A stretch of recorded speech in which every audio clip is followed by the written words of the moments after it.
Dead games are a good thing, actually.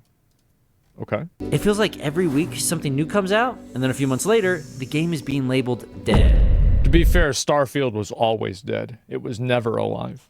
Palworld has reached power levels that seemed Okay. impossible, hitting over 2 million concurrent players on Steam. It's looking like Palworld is a dead game. And so, yeah, Palworld has lost 2/3 of its players in 2 weeks.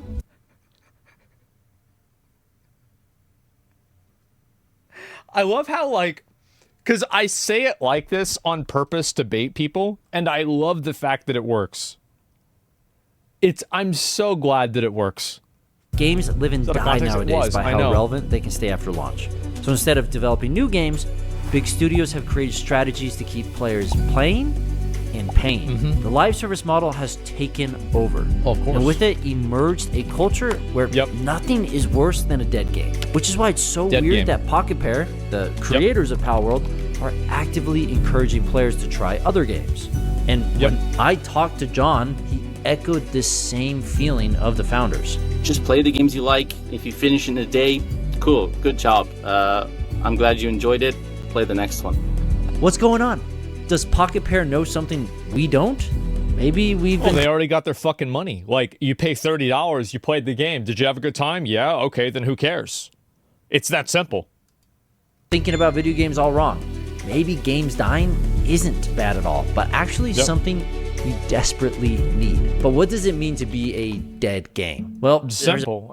If dead game is if the graph is going down, a good game is if the graph is going up. It's really, I don't know why he doesn't understand this. It's fucking simple. Is the graph going up or down? A few definitions out there. However, most people agree on 3 things. When a game loses the majority of its players, that's right. When a game loses its dev support, or even when it loses its competitive scene. Many people like to call a game CS2 is dead now when they don't like it anymore. Ooh, but we're not counting that. The game is over. Might as well move on now. The game is over because Valve chose not to do anything. So if this is the standard definition, most video games have bit the dust. Practically every game in game is dead. Sits in this category. Except Aside Elden from Ring. A handful of untouchables that I like to feature in my Should Be Dead series, it really isn't possible to live very long. So what happened? Why is a game dying considered a bad thing? Well, something's changed over the past few years. When I was younger, a game dying was normal. Even kind of exciting. It's not even anybody even thinks about a game dying. Like, it wasn't even like back in the day, like, Halo 1 didn't die when Halo 2 came out. We just started playing Halo 2 more. Like, nobody was even thinking about dead games whenever we were kids. Like, who the fuck, like, dead game? What do you mean dead game? When I got Wind Waker, I loved it. I played it, but then I moved on. I beat the game, When I got Star Wars Battlefront, I loved it. I played it, and then I moved on. Like, how many of you guys, like, had the games that you beat and everything? Like, you had, like, a stack of the games, right? In, like, your room or something. And it's like, those are your trophies. You know, it's like, yeah, I beat this one, I beat that one, I beat the other one, right? And so it's like, you don't look at it as a bad thing, man. You never did. It sucked. So I moved on. There's something beautiful about that. While I loved all of these experiences playing all of these games, except for The Hobbit, that was a bad game. I always was excited to try the next thing. And I was fine when the game was no longer popular because it was time to look for the next magical experience. That was me. Don't get me wrong. People still do this, but something's happened to the video game industry. The industry has a new goal: to build games that people will play as much as possible and for as long as possible. The reason why it happens now is because most games are live service, and the game being dead in live service does genuinely matter. Because, so, I'll give you like a New World for an example. New World had a massive decline in player base, and that decline in player base probably led to the New World development team being changed in a way that ultimately results in less content being delivered to the player.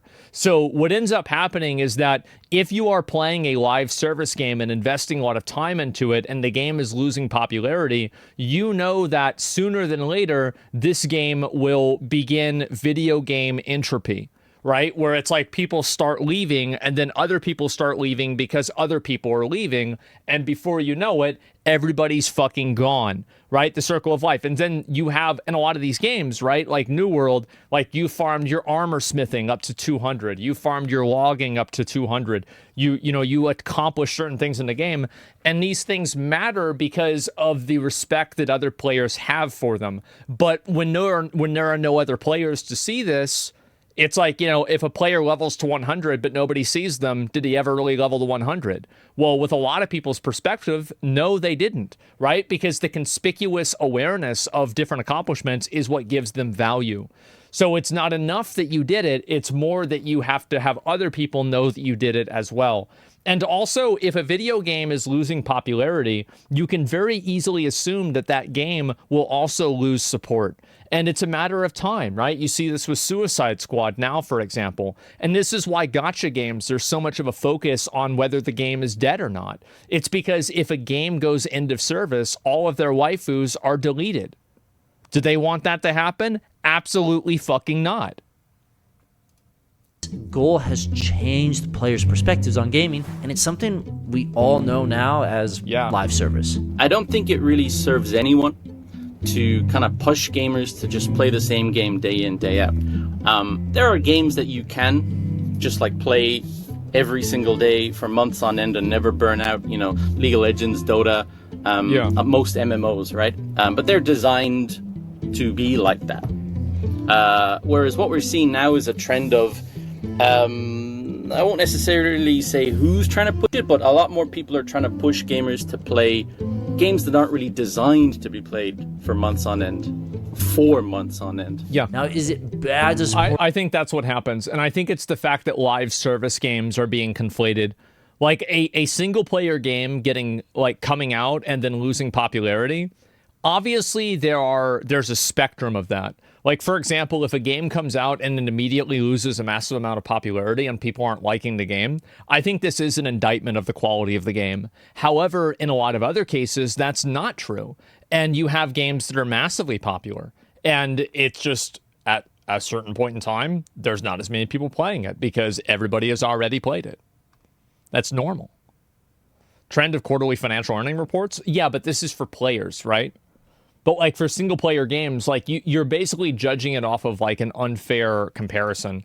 And to be fair, there are 2 games that are very, very popular even now. You have Elden Ring and Baldur's Gate 3. These are both games that in most cases are single player. Not all cases, but in most cases are single player. And guess what happens? They are still at the top because of how fucking good they are. But this is like a 1% of a 1% of a 1%. It's so uncommon.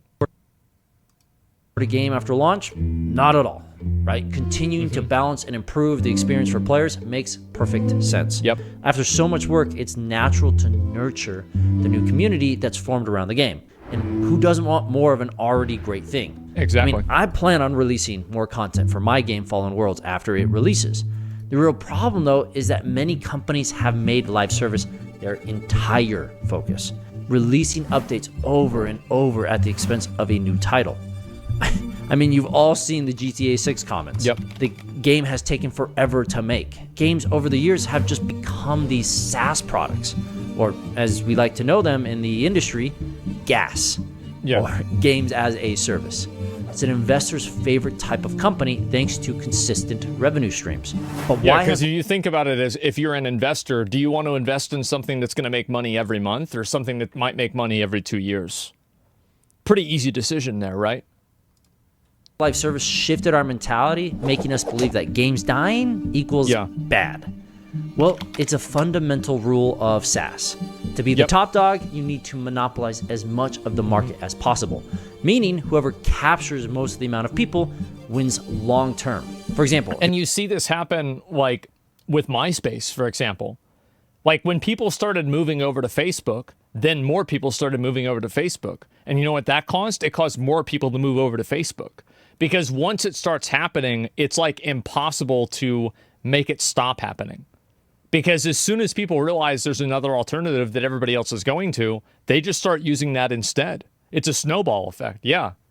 And that's what happens to games in another way. If you want to search for something on the internet, you use Google. If you want to design something, you use Adobe. That's if you right. want a game communication platform, you use Discord. These SaaS businesses are so valuable, not necessarily because of their technology, but because they've cornered the majority of people in their market. And by the way, this was my same argument that I used yesterday, talking about how Twitch is extremely valuable to Amazon, even outside of the profit possibility. It's because Twitch has cornered the market with gaming live streaming. And the most expensive thing in SaaS is customer acquisition. And for context, acquiring a new customer is way more expensive than keeping an existing one. Yeah. 5 times more. Getting a new customer through all the hoops from awareness to caring to buying is so difficult. So put yourself in these big studio shoes. Imagine making an incredible game. Wow. You get millions of players. Amazing. And your game just fizzles out. And now you have to persuade every one of those players to come back the next time you make a new title. Also, then you're stuck developing a game that less people are playing, which is also really bad. Because, like, for example, Suicide Squad, I guarantee you that if Warner Brothers, I think they're the ones that make it, if they were able to just take it out back and just put it out of its misery, they would do it. But they're probably not doing that because it would make them look bad for them to abandon a product so early. So now they're stuck, basically, the captain's riding their ship to the bottom of the fucking ocean. So, like, you also double down on a loss if you have a live service game that comes out and it doesn't do very well. You see what's happening?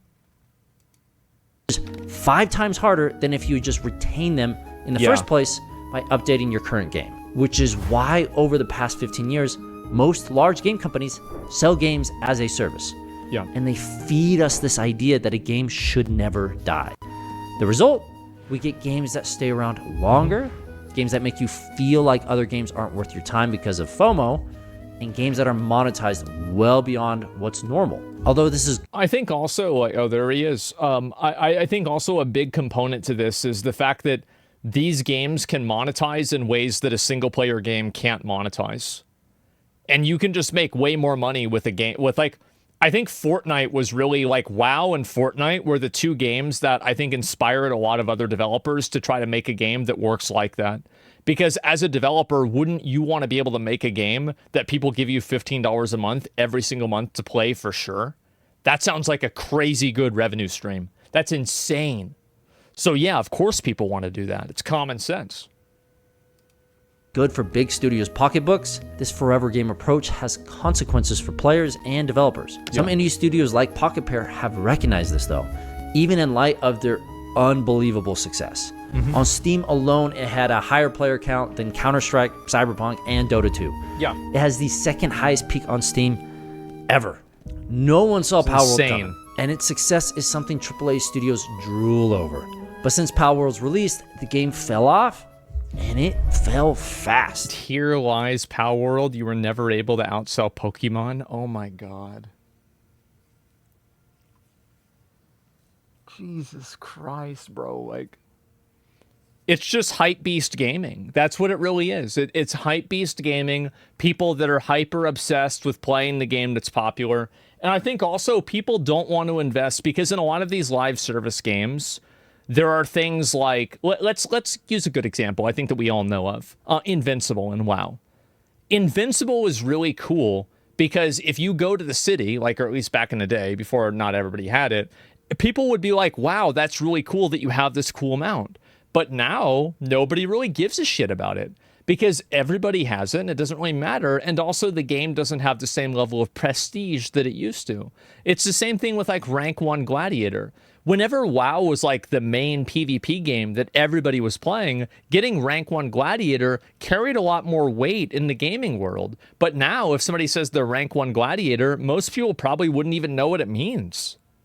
So, the value of people accomplishing things in these games is very much reflective of what people consider valuable and what people care about.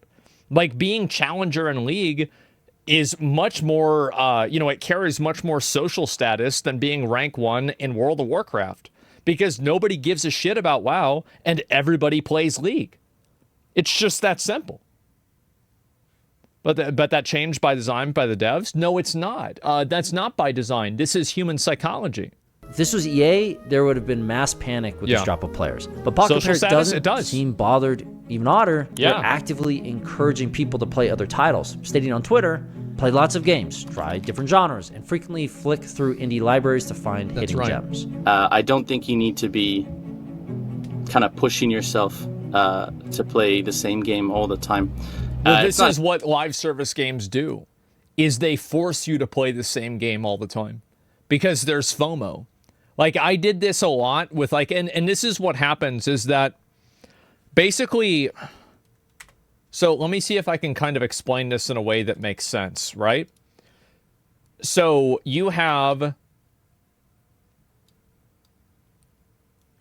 this is the game, and this is FOMO, right? And this is you. And it's hard for you to get out of this box because of the FOMO, right? And now you can't get out of the box. This very easily happens, right? You don't want to quit the game. You don't want to stop playing the game because of FOMO. Like, well, then I'll miss out on this thing. But here's where the problem lies. Eventually, you go outside of the box. And here you are. And you know what it becomes? Now it's harder to get back inside of the box because of that same FOMO. Because, oh, I didn't play this time. I don't have the new character. I don't have these advantages that other people do. And now I don't want to come back and play the game again. So games that survive and thrive on FOMO, they're really good at retaining players, and they're really bad at getting players to come back. And that's why, you know, for example, Honkai Star Rail has like the rested experience that you can come back and like, you know, farm a bunch, right? Because that kind of offsets some degree of FOMO. But I think gacha games are like this for sure. Because like there's new characters power creep the old characters, you come back, all your stuff isn't worth as much, it's not as good anymore, and it's like, do you really want to begin this entire grind all over again? Generally, probably fucking not. So that's the difference.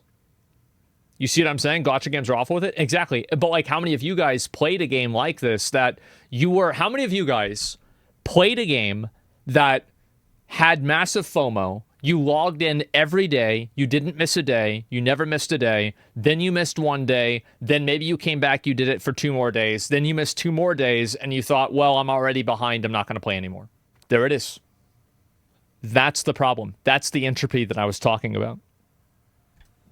Yep. Healthy for us, it's not healthy for developers, it's not healthy for gamers, it's not healthy for gaming media. And it's just not healthy for our industry, because the more we push this kind of narrative, the more very large companies are going to just say, gamers want more live service. Yep. And we're just going to get more of these like really soulless live service games that come out and then get shut down, 9 months later, 12 months later. He's right. Because they're not making enough money. And we all lose in that case. So what? Yeah, exactly. Because then it shows that like it's not worth investing into gaming in general, right? And you have less people willing to take risks. Yeah, Base Concord. Yeah, Concord is a great example of that. And so is Suicide Squad. An awesome mindset / company. And Pocket Pair is not the only one who thinks this way. If you look at some viral hits of the past year, they're all following a similar pattern. They blow up, take over Twitch, make millions, and then disappear. Same goes for bigger indies like Larian, who made Baldur's Gate 3. Larian thought about making DLC for Baldur's Gate 3 after its immense success, but eventually they decided to just make something new, even though they can make millions on Baldur's Gate. They may not be indies, right, in terms of this size, but they are in the way that they do business. And this mentality of doing what's best for the player is what we need to shape the future of game development. Well, and it's also Baldur's Gate 3 isn't by any definition a dead game, even if you look at it that it came out last year. It still has 80,000 people that are playing it at this very moment on Steam alone. So this isn't even, like, with that and for Elden Ring and maybe a couple other games too, like, that's not even the case. But, like, also, they're not, like, Baldur's Gate isn't a live service game. Games die just makes sense. It means more games succeed and more developers get into the limelight. Not to mention, devs get to move on to these new projects. Can you imagine if there's only one Battle Royale or only one kind of platformer. Now imagine. Well, if you look at it from the perspective of like streamers, like think of it like this. How many of y'all have ever seen a streamer that it's pretty obvious that the streamer is tired of the game that they're playing, but they're still playing it because that's the game that gets them views, and that's the game that they have to play in order to maintain their relevance, right? League streamers, WoW streamers, Destiny streamers, like basically one game Andy streams, or one game Andy games, right? Like League, WoW, Destiny. There's a few other ones that like people pretty much only play that one game. So what ends up happening is that those people, like, if you think of it as like streaming is something creative, right? You're trying to put yourself out there and be entertaining and be creative. When you have to do that inside of the same space over and over, a lot of people get burned out by it.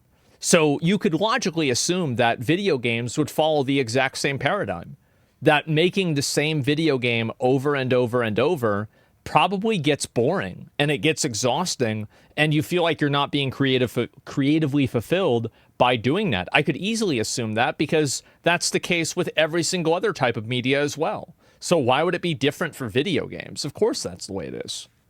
How should streamers escape that?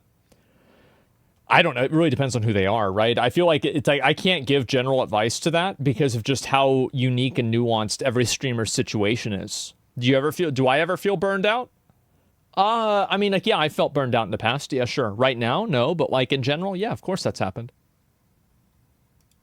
Only one kind of digital pet game. Well, yeah. Until Power World, that's basically all we had. Without death, there would be no innovation. I talked about Pokemon being stagnant for months before Power World ever came out, and the game proves just how much players were dying for something fresh. That's not to say Pokemon is or needs to die, but competition is vital. Well, it's also that the game looked good, right? Like Power World looked like a good game. It played well. I think this is something that a lot of developers don't really seem to realize, is that your game not playing well is like, that's everything. That's the whole game. If your game plays like shit, then you've got a shit game. AAA companies hate it when you play other games. They want you to play theirs and only theirs. Keeping you hooked with battle passes, daily shop drops. And this is also why, like, video games, like Blizzard does this very well. Blizzard has, like, games that feed into each other. So if you buy Diablo, you get a mount in WoW. And if you buy, in Overwatch, has a skin from Diablo. And then there's also something that you can do in WoW that's from Overwatch or something like that, right? So, like, they create an ecosystem to keep players inside of the ecosystem. New game modes. AAA sees this industry as a zero-sum world. It is. But people are getting No, it is. That's the problem. The reason why people are getting fed up is because they're right. Because how are you going to play 10 live service games at the same time? You can't. They see the live service model as the death of gaming. Just search live service games on YouTube and you'll see what I mean. It's crazy that post-launch support, which is a good thing, hurts the industry when it's pushed to the extreme. Yeah. Right? The pendulum has swung too far. Studios are so desperate to keep something alive. I think the problem is because, like, every game is trying to be Fortnite.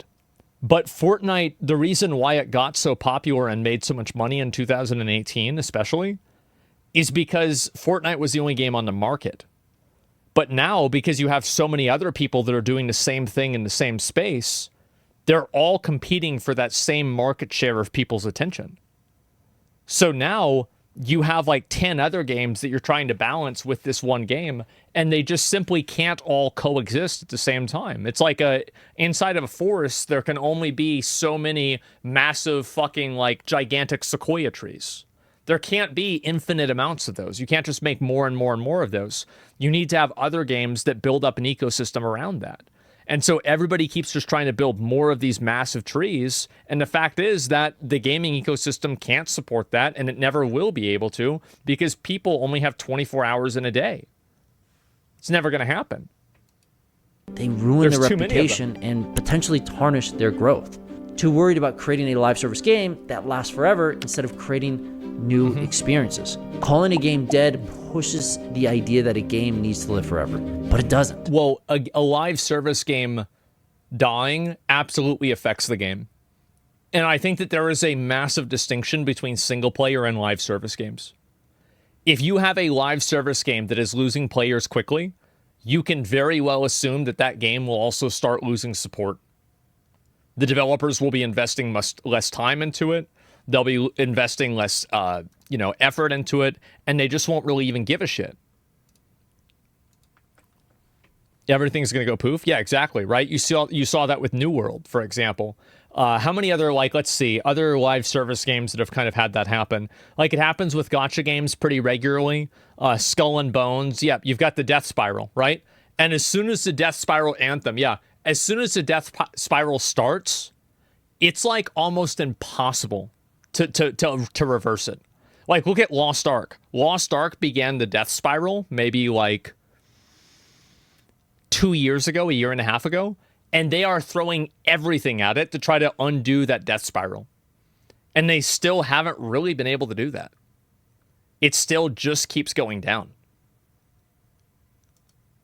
We need to accept that a game dying is healthy. Yeah. Even though Power World has lost Single-player most games, of its players, the game was a huge success. And with the DLC releasing, players are coming out of the woodwork to play it. Yeah, it's people great. came back and the game had 100K players again as well. But the difference is that in Power World, I can go and I can play Legend of Zelda: Link to the Past, and I can have the same experience that I had in the year 1995.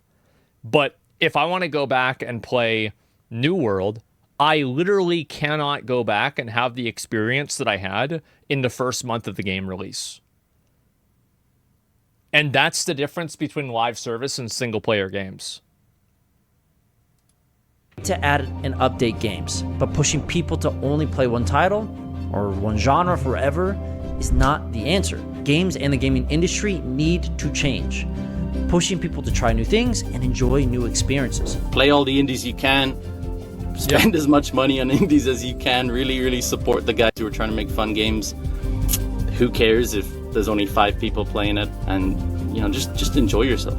Just enjoy games. I don't think it needs to be any more complex than that. If you want to help indie developers, I actually think it's a really big problem because a lot of people don't want to do the thing that's not popular anymore. And this is why you see, so streaming has this happen too, where, have you ever had, a streamer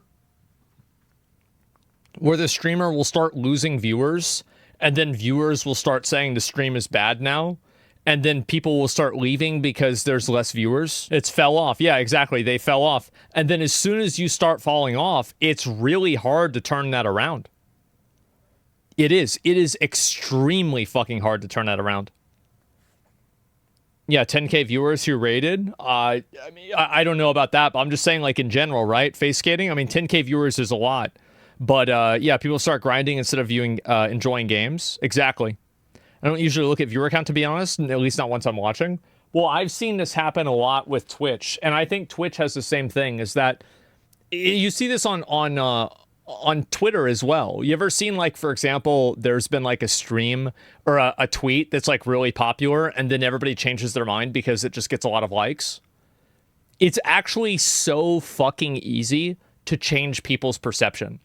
All you have to do is make them think that most people think this, and most people, I really believe this, most people, 80% of people, will be well, if most people think this, then that's what I think.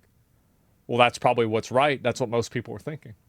That's what it is. So it must be good. That's why people like it. That's it. It is that fucking simple. And you see it with streams a lot. You see it with games too. So nobody wants to play an unpopular game because they feel like they're not part of something. In the same way that people don't want to watch streams that are declining in popularity because they feel like now it's what's the point, right? What's the point watching a dead stream? Sadly, this happened to Myth. He got farmed for being a dead channel because he wasn't on the Fortnite hype train. Well, yeah, I think Myth is a good example, right? Is that Myth is a funny guy. I like Myth, but everybody has decided that it's a dead stream and that's it. And you just can't it's you can't overcome that. It's very hard to be able to overcome that. People are so desperate to fit in. Come join our Patreon. 100% of the money from Patreon goes to help indie developers. Not to mention, you'll get to access exclusive interviews, including Bucky's from Pocket Parrot. Lastly, we are bringing back the Indie Spotlight. Woo! And our community picked Outer Wilds. Outer Wilds is a beautiful game filled with space exploration. Yeah, people like this game a lot. I really enjoyed this game myself, and I would highly suggest picking up a copy. Thanks, everyone, and we'll see you next time. What a great video. What a great channel. I forgot about this guy. Like, I've watched his videos before, but yeah, what a great video. Here, I'll link it to you guys. There's a study where imposters intentionally gave wrong answers, and most people changed their answer to match the wrong answer. Yeah, I know that with like the length of the lines or like the biggest number, etc. Yeah, I've seen that same thing. No, I think that's very true, right? And as soon as you understand that people collectively are very, what's the word for it? Tribalistic, right? They are very tribalistic. They are willing to do what the other people want to do. They don't want to do the unpopular thing. It's like, this is the same with music, right? It's the same with almost anything. They're sheep, right? They basically are. And why is it? It's because probably the people that tried to fit in were the ones that evolved, like millions of years ago with like evolution, right? It makes sense that this is the way people are programmed. So, the one that wants to go off and, no, I'm going to eat the red berries. Everybody says they're poison? No, I haven't eaten them. Maybe they're not. Eat them, you're dead. Okay, well then you're out of the gene pool. You're done. You're finished. That's it. And so that mindset is very diluted now. There's not as many people that think like this because they got weeded out of the gene pool pretty early on. And so that's what happens. Bye-bye, cave boy. Yep, there you go.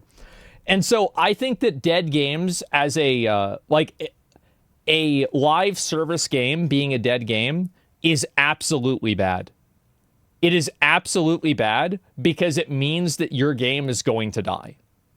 Your game is going to die. They will eventually, because like when a game begins the video game entropy, there are two things, and oftentimes both of them happen at the same time. But one thing that happens is that the game will then begin monetizing itself in ways that it previously did not. So, for example, New World monetized transmog, and they started adding a battle pass that had features that you could pay money for that were effectively pay to win with getting umbral shards. So you also have less content.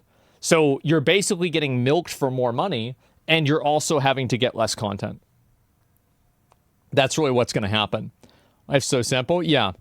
There's also a large social and bonding part with agreeing with each other. Yep, exactly. You're right. If you go and see top revenue for games in June, games like WoW make a lot of money, so it's normal for a company to make live service. Yeah. But it's that these live service games create like their own orbit. And people want to play a game. Like, remember whenever WoW was like losing popularity in 2021? Like, that really hurt WoW. Even now, it's hurt WoW. But as a live service game, I think it absolutely does affect the game, and you should care about whether the game is losing players or not, because that direction and player loss is going to indicate what's going to happen to the game.